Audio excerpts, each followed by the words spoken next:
Williamson ether synthesis और reaction है। इसको हम ग्रैंड मदर ऑफ केमिस्ट्री यानी केमिस्ट्री की दादी भी कह सकते हैं। विलियमसन संश्लेषण जो रिएक्शन है उसकी जो कीवर्ड तो है SN2 न्यूक्लियोफिलिक बायोमोलिकुलर रिएक्शन।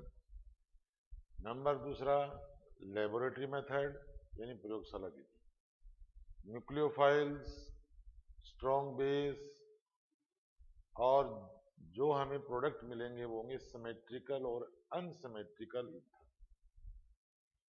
इसके अलावा ये सममित और असममित ईथर भी कह सकते हैं।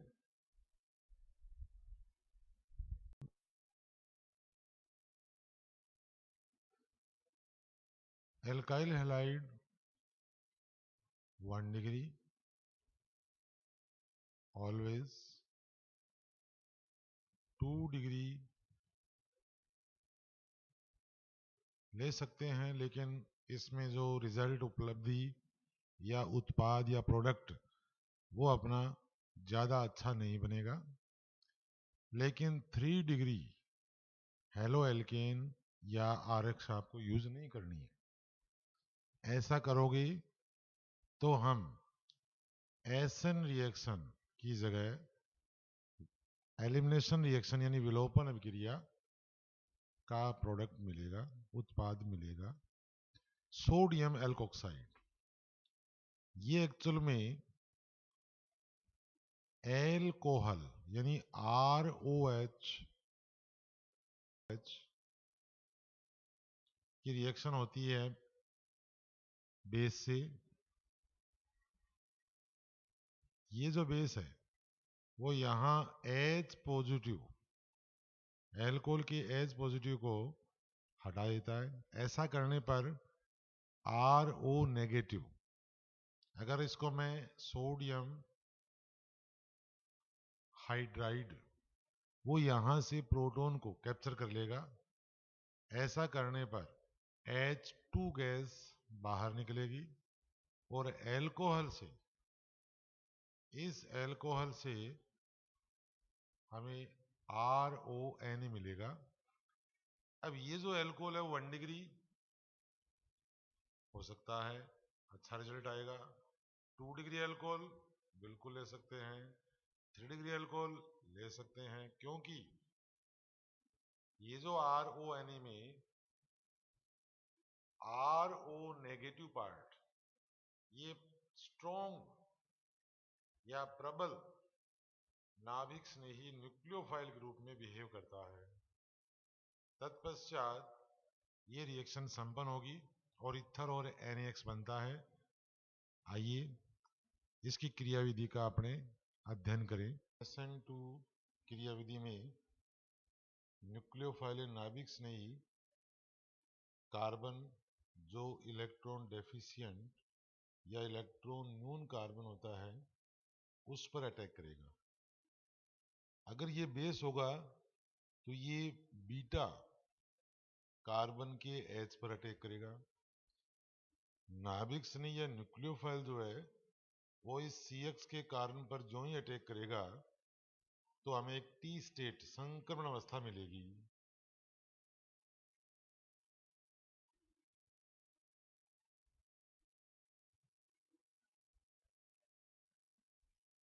इस संक्रमण अवस्था में CX बंध, ये बंध टूट रहा है और CNU बंध बन रहा है।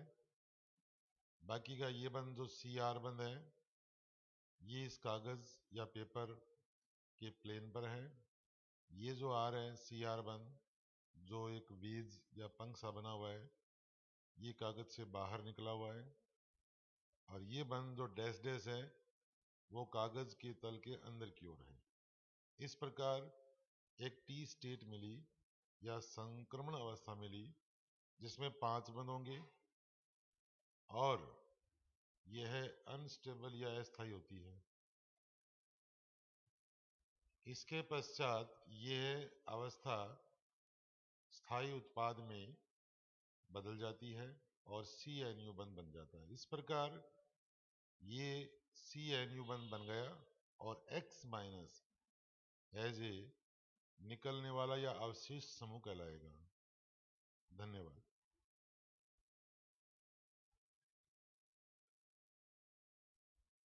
SN2 जो मैकेनिज्म होती है, इस SN2 मैकेनिज्म या क्रियाविधि में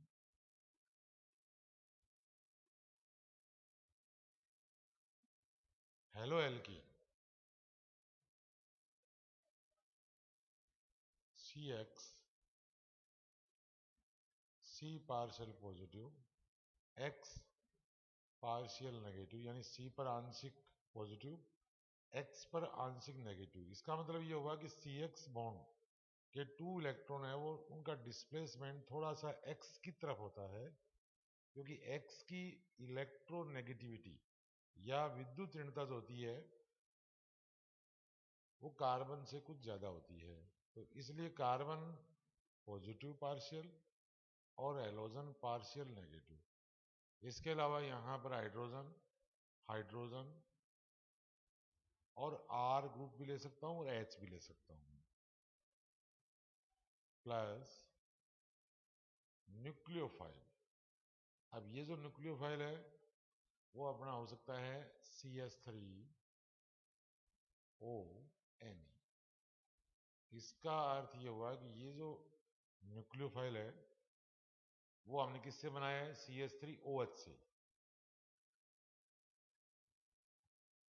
और ये प्रबल बेस है, तो इसका अटैक होता है CX बॉन्ड के बिल्कुल विपरीत साइड से, opposite side of CX bond. ऐसा होने पर एक T स्टेट संक्रमण अवस्था मिलती है, जिसको इस तरह बना सकते हो CH3O। ये जो इतना पार्ट है इसका जो ऑक्सीजन है वो इलेक्ट्रॉन, यानी इस पर नेगेटिव चार्ज है तो अब ये इलेक्ट्रॉन बॉन्ड में लगाएगा, और ये जो अपना कार्बन CX का जो कार्बन है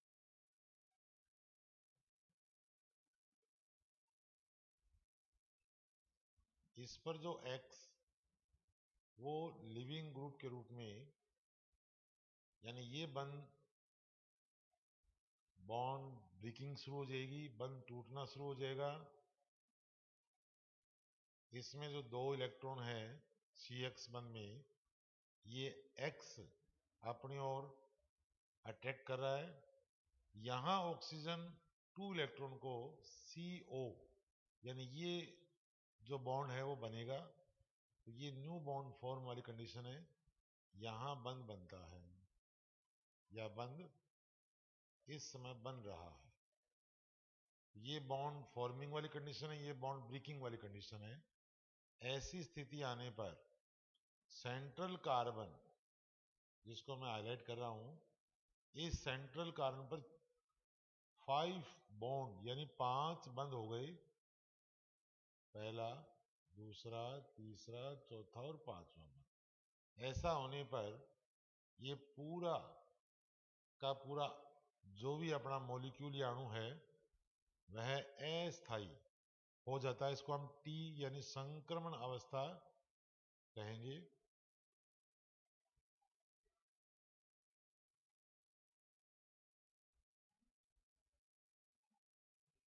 इसके पश्चात अब ये जो CX बंद में X यहाँ पर दोनों इलेक्ट्रॉन लेकर के एज ए लिविंग ग्रुप बन जाएगा, जिसको हम अवशिष्ट समूह भी कह सकते हैं।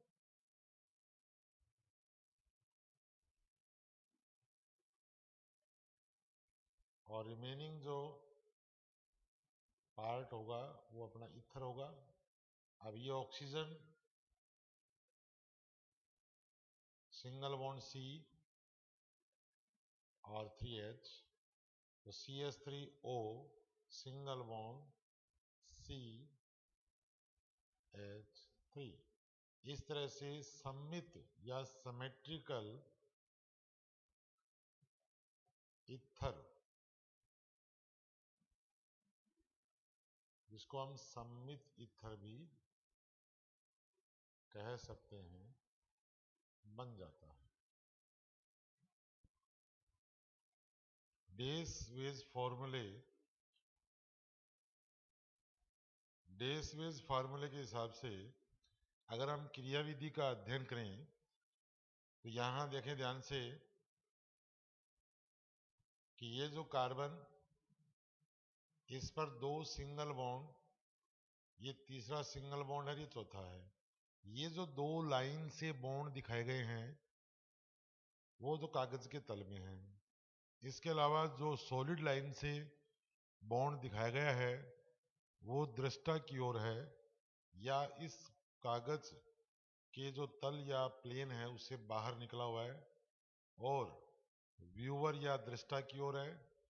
जबकि डैश डैश के रूप में जो बंद दिखाया गया है वो इस कागज के तल से दूर या दृष्टा से दूर है। अब ये जो CH3O नेगेटिव जो हमने CH3OH का कॉन्जुगेट या संयुग्मित क्षार लिया है, अब ये अटैक कर रहा है इस CX के यानी CBr के बिल्कुल अपोजिट साइड से। जो ही यहां पर अटैक होगा उसके बाद एक इस T स्टेट में यहां पर बॉन्ड फॉर्मिंग यानी बंद बनने वाली कंडीशन है और यहां बॉन्ड ब्रेकिंग यानी बॉन्ड टूटने वाली कंडीशन है। इसको हम एक्टिव कॉम्प्लेक्स भी कह सकते हैं। इसके पश्चात जब Br दोनों इलेक्ट्रॉन लेकर के यहां से लिविंग ग्रुप बन जाएगा, उस कंडीशन में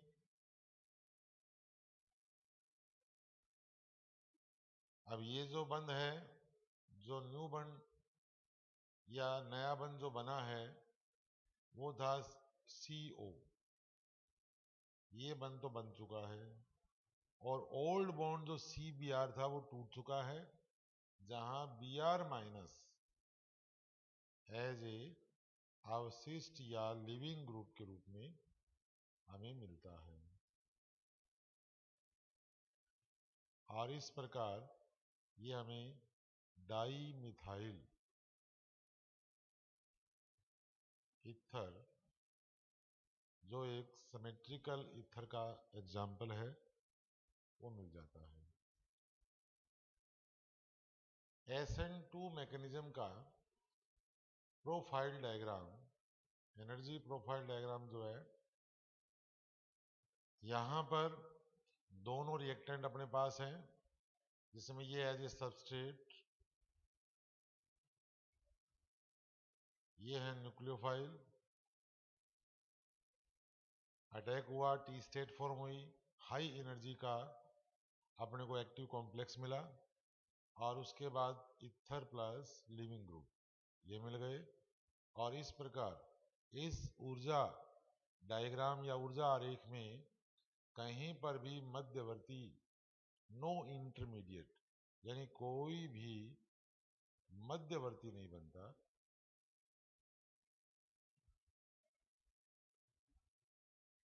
केवल कुछ सेकंड के लिए,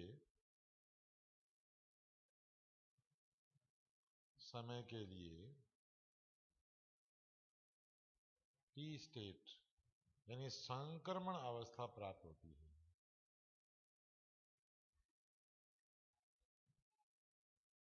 जो ये होगी good and bad choice in alkyl halide. अगर प्राइमरी एल्काइल हाइड है, प्राइमरी, इसका अर्थ है कि विलियमसन ईथर संश्लेषण या सिंथेसिस के लिए ये अपनी गुड चॉइस है। अगर ट्रसरी एल्काइल हाइड ले लिया आपने, इसका मतलब ये अपनी गुड चॉइस यानी नहीं है, अर्थात बैड चॉइस है।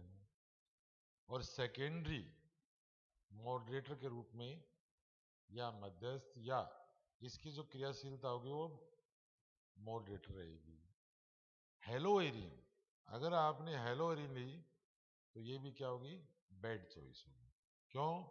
क्योंकि हेलोएरिन है वो एसएन मैकेनिज्म नहीं देती, उसकी जगह एसई मैकेनिज्म प्रोसेस करती है, तो ये अपनी बैड चॉइस होगी।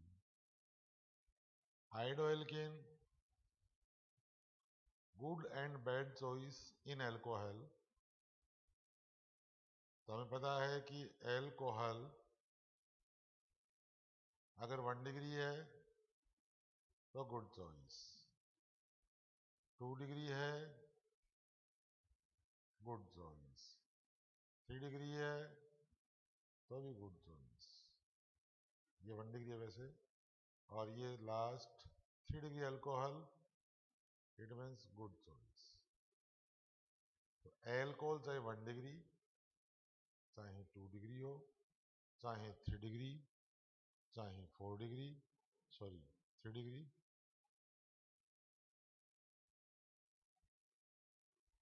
ये 1 डिग्री है और ये 3 डिग्री, ऑलवेज गुड चॉइस। तो इसका साल्ट जो बनेगा, इसका डी प्रोटोनेशन होगा H माइनस की प्रेजेंस में, तो यहां से इसका प्रोटॉन को आप H प्लस को बाहर निकालें तो CH3 CH2 CH2 CH2O minus, ये अपना होगा। अगर मैं इसको Na plus H negative sodium hydride, तो ये हो जाएगा सोडियम ब्यूटॉक्साइड।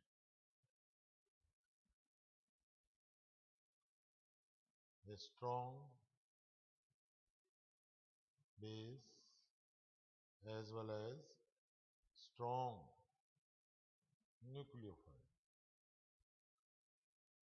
और इसी प्रकार ये सभी जो भी 1 degree 2 degree 1 degree 3 degree alcohol है, वो स्ट्रॉन्ग बेस और स्ट्रॉन्ग न्यूक्लियोफाइल बनाएंगे।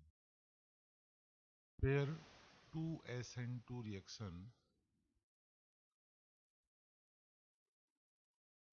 CH3 CH2 OH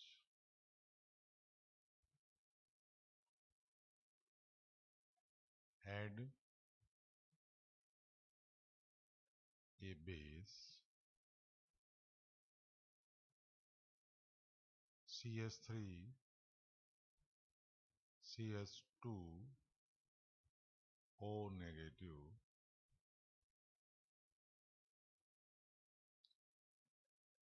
a conjugate base of alcohol alkoxide। यहाँ पर इथेनॉल जिसकी रिएक्शन हमने क्षार से करवाई, बेस से करवाई, तो इसके लिए बेस आप यूज कर सकते हो इसका हाइड्राइड, सोडियम हाइड्राइड, इसके अलावा इथेनॉल की OH। तो H पॉजिटिव है वो रिप्लेस हो जाएगा और CH3 CH2O minus, CH3 CH2OH अगर डायरेक्ट, क्योंकि ये भी अपने आप में न्यूक्लियोफाइल है और ये भी अपने आप में न्यूक्लियोफाइल है,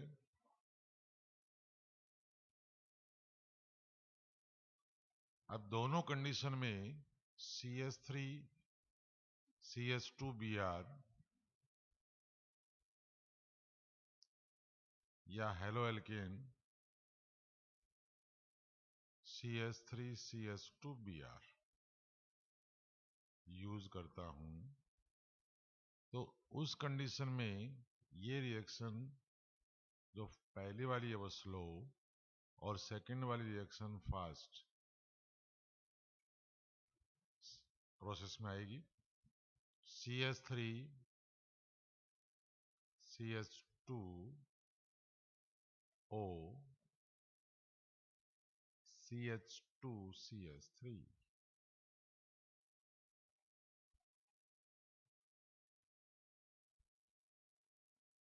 तो फर्स्ट रिएक्शन स्लो होगी जबकि सेकेंड रिएक्शन फास्ट होगी। इसका अर्थ ये हुआ कि कॉन्जुगेट जो बेस होता है, एल्कोहल का कॉन्जुगेट बेस, यह बेटर न्यूक्लियोफाइल होगा। इसको मैं लिख सकता हूं ऐसे ही, मच बेटर न्यूक्लियोफाइल